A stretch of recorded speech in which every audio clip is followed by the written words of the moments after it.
ప్రార్థన. పరిశుద్ధుడైన తండ్రి, మీకు వందనాలు, స్తోత్రాలయ్యా. ఇదిగో అమెరికా దేశంలో నాయనా, కాలిఫోర్నియా అనేటువంటి రాష్ట్రంలో దేవా, ఇదిగో లాస్ ఏంజల్ అనేటువంటి పట్టణములో, సిటీలో నాయన తండ్రి, గత వారం రోజుల క్రితం నుంచి నాయన తండ్రి విపరీతమైనటువంటి మంటల ద్వారా దేవా ఎన్నో ఇల్లు నాయన, ఎంతో ఆస్తి నష్టము నాయన, ఎన్నో భూములు, పొలాలు, ఎన్నో జంతువులు నాయన, ఆయా కొంతమంది మనుషులు కూడా నాయన దహించబడి ఉన్నారు దేవా. ప్రాంత ప్రజలు మీరు దర్శించిన నాయన, ఆ ప్రాంత ప్రజలపై మీ యొక్క నాయన తండ్రి కృపను అనుగ్రహించిన నాయన తండ్రి.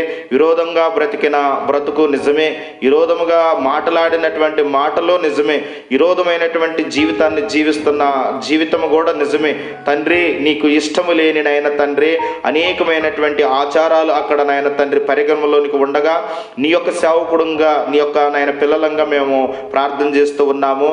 ఆ ప్రాంతమును నాయన తండ్రి ఆ యొక్క అగ్నిగంధకముల నుంచి, ఆ కారు చిచ్చునైన మంటల నుంచి నాయన తండ్రి మీరు విడుదలను కలగజేయండి నాయన. మీరు నాయన తండ్రి ఆర్పణ ప్రభా, శాంతిని, నెమ్మదిని అనుగ్రహించిన నాయన. ఆ ప్రాంత ప్రజలకి నాయన ఎంతో భారీ నష్టము కలిగి ఉండగా ఒక్కొక్క కుటుంబాన్ని మీరు ఆదరించండి అయ్యా. ఒక్కొక్క కుటుంబం పట్ల నీ మెండైన కృప దయచేస్తూ రండి నాయన. ఒక్కొక్క కుటుంబంలో ఉన్నటువంటి నాయన తండ్రి బాధకి మీరు సంతోషాన్ని కలగజేస్తూ రండి నాయన. అన్నిటికంటే ముఖ్యంగా నాయన తండ్రి నీ ప్రేమను తెలుసుకునేవారుగా, నేను ప్రకటించేవారుగా, నీ ఉన్నావనేటువంటి సత్యాన్ని నాయన తండ్రి తెలుసుకునేవారుగా ఉండటానికి మంచి ఆలోచన మీరు పుట్టించండి.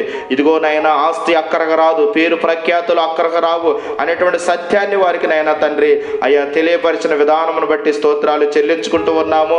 ఇంకా నైనా ఎన్నైతే నైనా ప్రాంతాలు నైనా తండ్రి క్షేమంగా లేవో ఆ ప్రాంతాలన్నింటినీ కూడా మీరు దర్శించి నైనా మరలా నూతన వైభవాన్ని మీరు అనుగ్రహిస్తూ మీ నామానికి మహిమ తెచ్చుకోమని యేసుక్రీస్తు వారి యొక్క నామములో అడిగి వేడుకొనుచు ఉన్నాము తండ్రి. ఆమేన్, ఆమేన్.